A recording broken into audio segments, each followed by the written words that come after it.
بخاری شریف میں امام بخاری رحمۃ اللہ علیہ نے ایک باب باندھا ہے. بخاری شریف میں دھیان میری طرف رہے، ایک باب ہے کتاب الاجارہ. اجارہ کسے کہتے ہیں؟ اجارہ میری اور آپ کی زبان میں کہتے ہیں مزدوری. کتاب الاجارہ میں امام بخاری رحمۃ اللہ علیہ ایک واقعہ لائے ہیں. ایک بات حضرت نے لکھی ہے کہ آپ صلی اللہ علیہ وسلم جب ہجرت فرمانے لگے، ہجرت کے موقع پر امام بخاری رحمۃ اللہ علیہ نے لکھا ہے، اور آپ بھی جانتے ہیں آقا صلی اللہ علیہ وسلم کے سنگ صحابہ میں کون تھے؟ حضرت رفیق دم ہجرت رضی اللہ تعالی عنہ. ایسا ہی ہے یا نہیں؟ ٹھیک ہے. اچھا، آپ صلی اللہ علیہ وسلم نے ہجرت کہاں سے فرمائی تھی؟ مکہ سے. اچھا، جا کہاں رہے تھے؟ بولو. مدینہ جا رہے تھے نا، اس میں کوئی شبہ تو نہیں ہے. اچھا، اب اگلی بات سنیں. مکہ سے مدینہ جانے کے لیے راستہ چاہیے تھا یا نہیں؟ چاہیے تھا نا. آپ ذرا دیکھیں، کتاب الاجارہ میں امام بخاری رحمۃ اللہ علیہ نے لکھا ہے کہ آپ صلی اللہ علیہ وسلم نے ایک شخص کو جو مدینے کی راہ کا ماہر تھا، اس راہ کا ماہر تھا، آپ صلی اللہ علیہ وسلم نے اس کو کرائے پر لیا تاکہ مدینے کی راہ کی راہبری کرے. اگلی بات سنیں، امام بخاری رحمۃ اللہ نے لکھا ہے وہ قریش کے مذہب پر تھا. وہ کس کے مذہب پر تھا؟ پتہ چلتا ہے وہ حضور کے مذہب پر بھی، حضور کے دین پر، لیکن اس مدینے کی راہ کا ماہر تھا.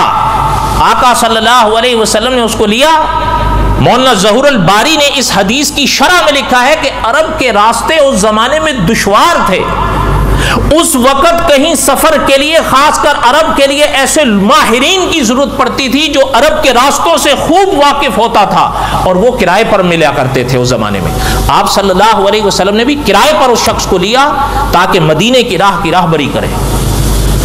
میں آپ سے پوچھتا ہوں، یہاں تک بات سمجھ میں آئی ہے یا نہیں آئی ہے؟ آپ میں سے جس کا دل چاہے کتاب الاجارہ میں اس بات کو پڑھ لیں. یہ الفاظ ملیں گے اور انشاءاللہ ضرور ملیں گے.